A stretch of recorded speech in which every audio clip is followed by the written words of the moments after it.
262 दर्शकगण, श्रोतागण, भाई और बहनों, मातृशक्ति को नमन। चैनल 24+ न्यूज के खास विशेष मनमोहक, दिल को छूने वाला, मानसिक शांति देने वाला, अच्छा अनुभव कराने वाला, प्लेजर्स देने वाला, खुशियों से दिल को भरने वाला पुनरुत्थान कार्यक्रम में आपको हार्दिक स्वागत है, अभिनंदन है, सत्कार है। पुनरुत्थान का अर्थ होता है पुनर्जागरण, अवनति से उन्नति की ओर जाना, गिर कर के ऊपर की ओर उठना, अपना व्यक्तित्व विकास करना। इन सब बातों के लिए पुनरुत्थान कार्यक्रम में हम प्रतिदिन नए नए विषयों के साथ में प्रवेश होते हैं और वो विषय सर्वांगीण होते हैं, जीवन की हर दिशा को खोलने वाले होते हैं। इसी क्रम में आज व्यक्ति के उत्थान से जुड़ा हुआ एक विषय लेकर हम आपके सामने उपस्थित हुए हैं।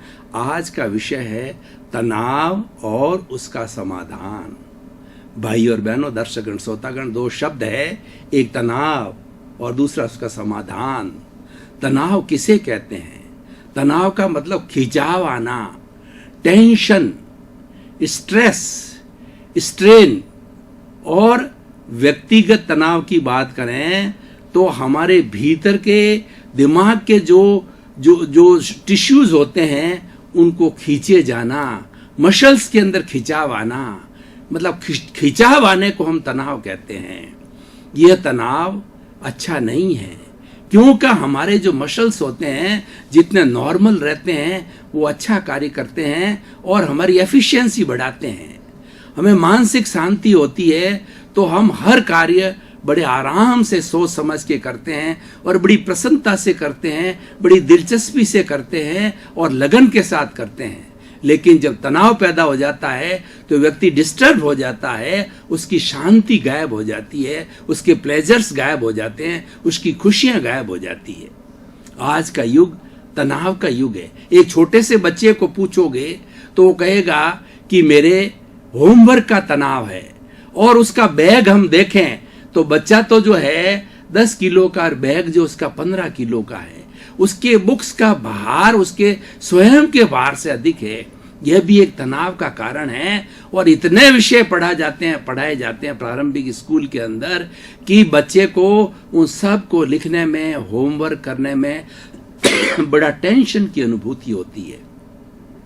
भाई और बहनों, दर्शकगण, श्रोतागण, तनाव इसे कहा जाता है।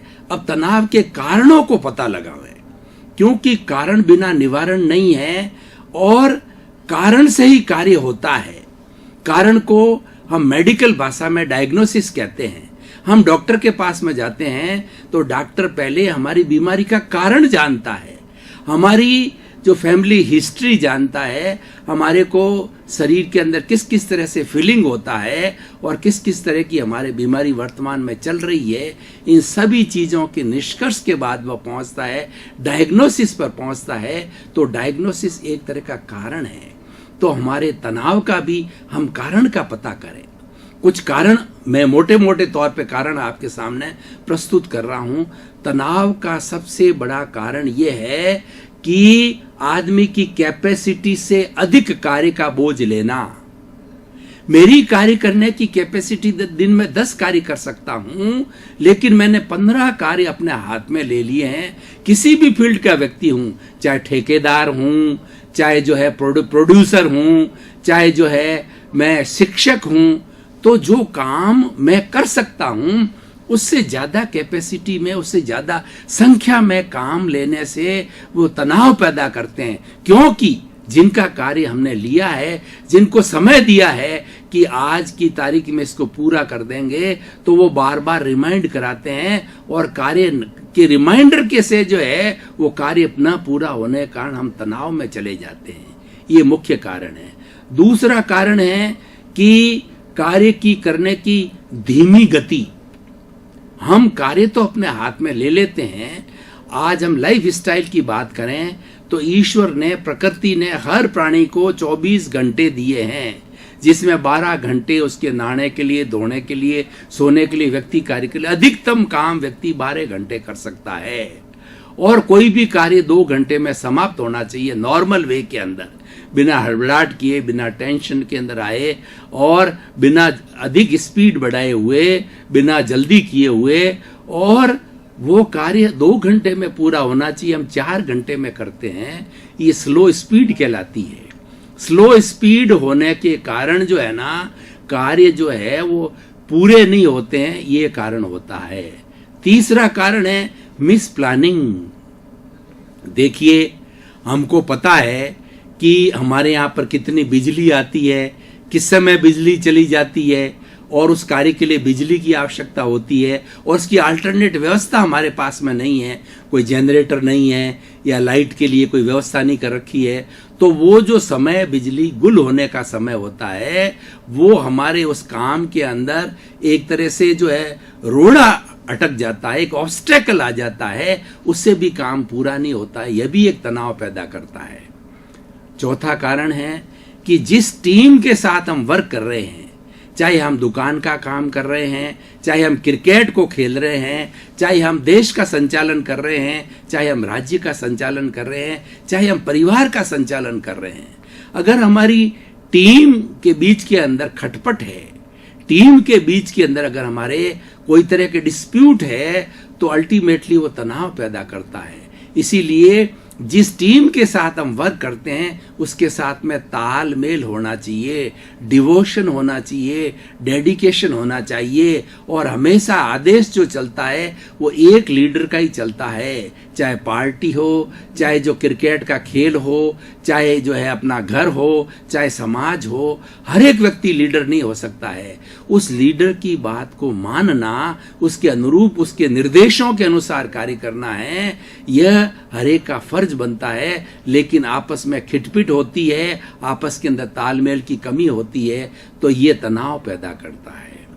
अगला कारण है आर्थिक संकट। हमने बड़े बड़े प्रोजेक्ट तो हाथ में ले लिए, लेकिन हमारे पास में पैसे की कमी है, तो उसको पूरा करने के लिए हमें रॉ मटेरियल की आवश्यकता होती है, मजदूरी का पैसा देना होता है, बिजली का पैसा देना होता है। लेकिन जब चुकाने का समय आता है तो वो चुक नहीं पाता है, तो कोई न कोई चीज कहीं न कहीं हर्डल पैदा करती है। तो हर्डल पैदा करने के बाद में हमारा जो आउटपुट नहीं आता है और हमारा जो टारगेटेड कार्य नहीं होता है, तो वो तनाव पैदा करता है। इस तरीके से भाई और बहनों, दर्शकगण, श्रोतागण, अनेकों कारण हो सकते हैं तनाव। और व्यक्तिगत हम बात करें, घर के अंदर पति पत्नी के बीच में डिस्प्यूट हो जाता है, चाहे उनके पारिवारिक झंझट को लेकर के हो, चाहे उनके आपस में प्रेम के रिश्ते को लेकर के हो, चाहे उनकी संतान को लेकर के हो, तो ये भी बहुत बड़ा तनाव का कारण है। और घर की मार तो बड़ी भयंकर होती है, क्योंकि घर की मार किसी दूसरे को नहीं कही जाती है और उसका दूसरे के पास सोल्यूशन ही नहीं है।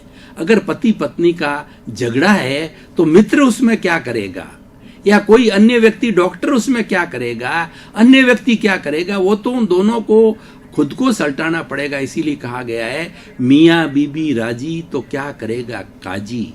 मियाँ बीबी को आपस में अंडरस्टैंडिंग रखनी चाहिए, क्योंकि ये ग्रस्त रूपी जो है वो हमारी जो गाड़ी है उसके दोनों पहिए हैं, इनको हिलमिल करके चलना चाहिए, तालमेल के साथ चलना चाहिए। टेम्परामेंट अगर एक का हाई होता है तो दूसरे का टेम्परामेंट जो है लूज रहना चाहिए। इस तरीके से आपस में भिड़े नहीं और आपस में तू मैं नहीं हो, इस तरह का टॉलरेंस पावर होना चाहिए और एक दूसरे के प्रति समझ होनी चाहिए, एक दूसरे के प्रति समर्पण की भावना होनी चाहिए। तो इस तरीके से कारण और भी हो सकता है। किसी के शरीर के अंदर मान लो बीमारी हो, शरीर के अंदर कमजोरी हो, तो मसल्स वगैरह बड़े काम नहीं करते हैं, सांस फूलता हो, तो उस कारण भी जो है तनाव हो सकता है व्यक्ति को। तो कुल मिलाकर के तनाव के अनेकों कारण हो सकते हैं और हर कार्य के अलग अलग कारण होते हैं। अब हमने कारण तो समझ लिए, उसका निवारण हमें करना चाहिए, क्योंकि तनाव का अगर हम निवारण नहीं करते हैं तो तनाव बढ़ते बढ़ते अल्टीमेटली हमारे ब्लड प्रेशर को बढ़ा देता है, व्यक्ति के अंदर शुगर की बीमारी पैदा कर देता है और व्यक्ति में ऐसी स्थिति आती है ब्लड प्रेशर के होते होते कि आदमी के दिमाग में क्लॉटिंग चालू हो जाती है और क्लॉटिंग होकर के अगर वो ब्रस्ट हो जाती है तो कोमा की स्थिति भी आ सकती है, ब्रेन हेमरेज भी हो सकता है। इतना बुरा तनाव होता है। तो भाई और बहनों, दर्शकगण, श्रोतागण, ये एक बहुत बड़ी बीमारी है। तनाव हमें डिप्रेशन में ले जाता है, तनाव हमें इनएफिशिएंसी में ले जाता है, तनाव हमें इंसोमेनिया में ले जाता है, हमारी नींद को गायब कर लेता है, हमारी भूख को गायब कर देता है। तनाव एक बहुत बड़ी बीमारी है, इसको दूर करना चाहिए। इसको दूर हम कैसे करें? इसको करने के लिए सबसे पहले तनाव के कारणों को एक कागज पर लिखिए और उन कारणों को एक एक करके शॉर्ट आउट करते जाइए कि भाई मुझे और ओवरलोडेड वर्क मत लीजिए। हमारी क्षमता नहीं है उसे किसी भी तरह का ओवरलोडिंग मत, क्योंकि अल्टीमेटली हमारे जीवन का सार क्या है? मनुष्य जीवन जो मिला है ये प्रसन्नता प्राप्त करने के लिए मिला है, आनंद प्राप्त करने के लिए मिला है, और हमारे भीतर जो विराजमान शुद्ध आत्मा भगवान है वह कर्मों के कारण अशुद्ध है। तो हम उनको कमिटमेंट करके आए हैं कि आप उसको जेल से मुक्त करेंगे, आपका शुद्धिकरण करेंगे, ताकि इस शरीर रूपी जेल से मुक्त होकर के आप साल्वेशन को जावें, इमांसिपेशन को जावें, मोक्ष को प्राप्त जाए। क्यों? मोक्ष ऐसी जगह है जो ब्लिस देता है। तनाव से क्या होता है कि दुख की प्राप्ति होती है, और तनाव हटता है तो सुख की प्राप्ति होती है। यानी और सुख और दुख के साइकिल के अंदर हम जीवन भर हिलोरे खाते रहते हैं, लेकिन हम चाहते हैं कि हमको परमानेंट सुख मिले, हमको एक सुख के बाद में दूसरा दुख न मिले। तो वो स्थिति तो हमारे ब्लिस की स्थिति होती है। उस ब्लिस की स्थिति को हम उसी तरीके से हमारे शरीर के अंदर दुखों के अंदर भी हमको कष्ट न होना, हमारे 24 घंटे में किसी प्रकार का कष्ट न होना, ये तनाव रहित जीवन कहलाता है। इस जीवन के लिए हमें सब जो लिस्ट बनाई है उसको एक एक को शॉर्ट आउट करना, और उसके अंदर अगर कहीं हम ओवरलोडेड हो रहे हैं, अगर हमारे शरीर में बीमारी है उसको तुरंत ठीक कराया जाए। कहीं पर ओवरलोडेड हैं तो ओवरलोडिंग को कम किया जाए। आर्थिक संकट है तो पहले आर्थिक संकट मिटाया जाए, उसके साधन जुटाए जाए, बैंक से बात की जाए, फाइनेंस से बात की जाए, तभी हमारा काम होता है। भाई और बहनों, दर्शकगण, श्रोतागण, तनाव को कम करने का सबसे पहले व्यक्ति क्या होता है कि मनुष्य एक सामाजिक प्राणी है, वह अकेला नहीं रह सकता। मनुष्यों के समूह को समाज कहा जाता है। पशुओं का भी समूह होता है जिसको समझ कहा जाता है, सिर्फ एक मात्रा का अंतर है।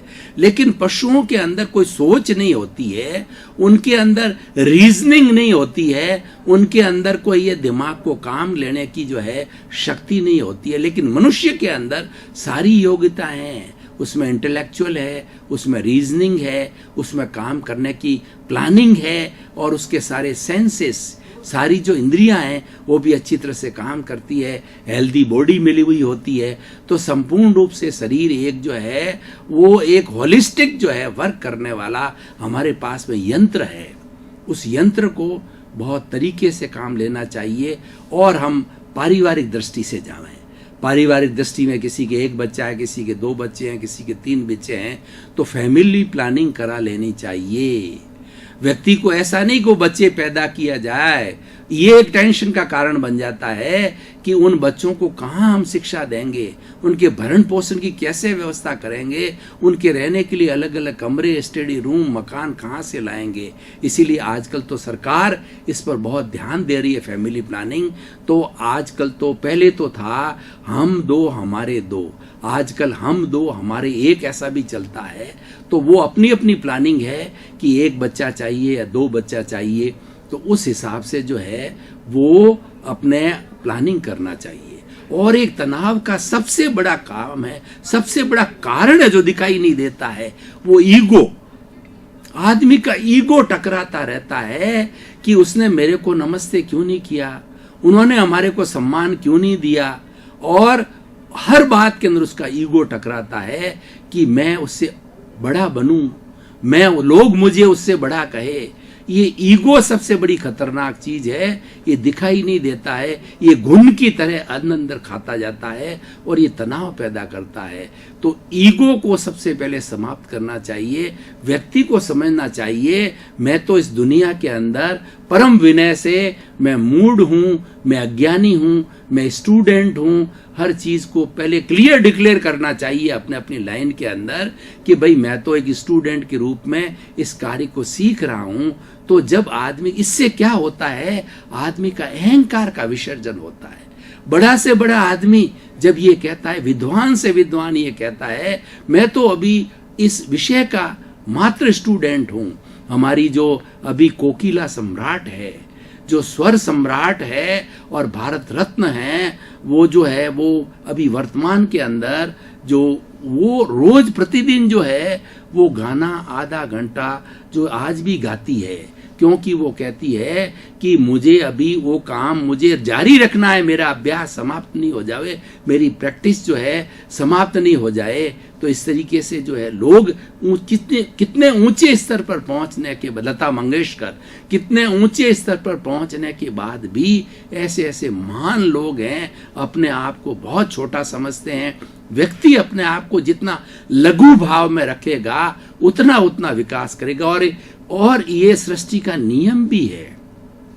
अगर आपने पानी के अंदर एक छोटे से लोहे को टुकड़े को डाल दिया तो वो डूब जाएगा, और एक तुम्बी है जो भीतर से खोखली है और उससे बहुत बड़ी 10 गुना वो जो है वो उसके साइज के अंदर है, तो फिर भी वो तैरती रहेगी, क्योंकि उसका लघु भाव है। लघु भाव व्यक्ति को ऊपर ले जाता है, धुआं हमेशा ऊपर की तरफ जाता है, क्योंकि उसका लघु भाव है। इसीलिए जीवन के अंदर व्यक्ति लघुता को प्राप्त होगा जितना, और जितना ईश्वर को समर्पित रहेगा, भक्ति भावना से रहेगा कि हे ईश्वर, जो कुछ मैं काम करता हूं ये तो आपका ही है, मैं तो पापी हूं, मैं तो अन्यायी हूं, मैं जैसा भी हूं आपकी शरण में हूं, सब मेरे पापों को आप दूर करो, जो कुछ भी मैं करता हूं आपको समर्पित होके करता हूं, और इसका अच्छा बुरा है वो सब आपका है। जब हम ईश्वर भक्ति भावना में चले जाते हैं, जैसा गीता के अंदर जो पहले 6 अध्याय है कर्म योग के हैं, दूसरे अध्याय जो है भक्ति योग के हैं, और तीसरे जो अध्याय है वो ध्यान योग के 18 जो अध्याय है। तो भक्ति मार्ग जो है बड़ा मध्यस्थ मार्ग है और सुंदर मार्ग है, इसके अंदर समर्पण का होता है। उसी तरीके से घर के अंदर बाल बच्चे होते हैं, अगर माता पिता को समर्पित होकर के चलते हैं, और जो असिस्टेंट कम करने वाला अपने सुपरवाइजर को या अपने बॉस को समर्पित होकर चलता है, उसे तालमेल मिलाता है, उसकी बात को फॉलो करता है, उसकी बात को काटता नहीं है, इगोस्टिक नहीं है, और काम को बड़ी दिलचस्पी के साथ करता है, तो वह व्यक्ति कभी भी तनाव नहीं आएगा। तनाव में नहीं आने के लिए सबसे बड़ी बात है कि टाइम मैनेजमेंट होना चाहिए। सब काम अपना अपना जो भी काम है वो समय पर करो, और समय पर करने के कारण जो है हमारी लाइफ स्टाइल जो है बहुत, खाना समय पर होना चाहिए, काम समय पर होना चाहिए, उठना समय पर होना चाहिए, सोना समय पर होना चाहिए। तो इस तरीके से हमारी लाइफ स्टाइल अगर हम अच्छी कर देते हैं तो वह भी एक तनाव विसर्जन का सबसे बड़ा कारण है। भाई और बहनों, दर्शकगण, श्रोतागण, आज जैसे कि हमारी परंपरा है इस हमारे जो पुनरुत्थान कार्यक्रम की, हम हर विषय को कसौटी पर कसते हैं, उसकी रिलीवेंस, उसकी उपयोगिता, उसकी प्रासंगिकता। तो आज का ये विषय पूर्ण प्रासंगिक है। आज ये भयंकर बीमारी है, ये दावा नल की तरह पूरे विश्व के अंदर फैली हुई है, और इस पर बहुत अधिक काम करने की आवश्यकता है, क्योंकि व्यक्ति के पास सब तरह की संपन्नता है। संपन्नता होने के बाद भी वह तनाव के अंदर है। बेचारा गरीब व्यक्ति है जिसके पास साधनों की कमी है, तो उसको तनाव में आना स्वाभाविक है, लेकिन फिर भी वह आपस में नियंत्रण करके वो तनाव में नहीं आता है।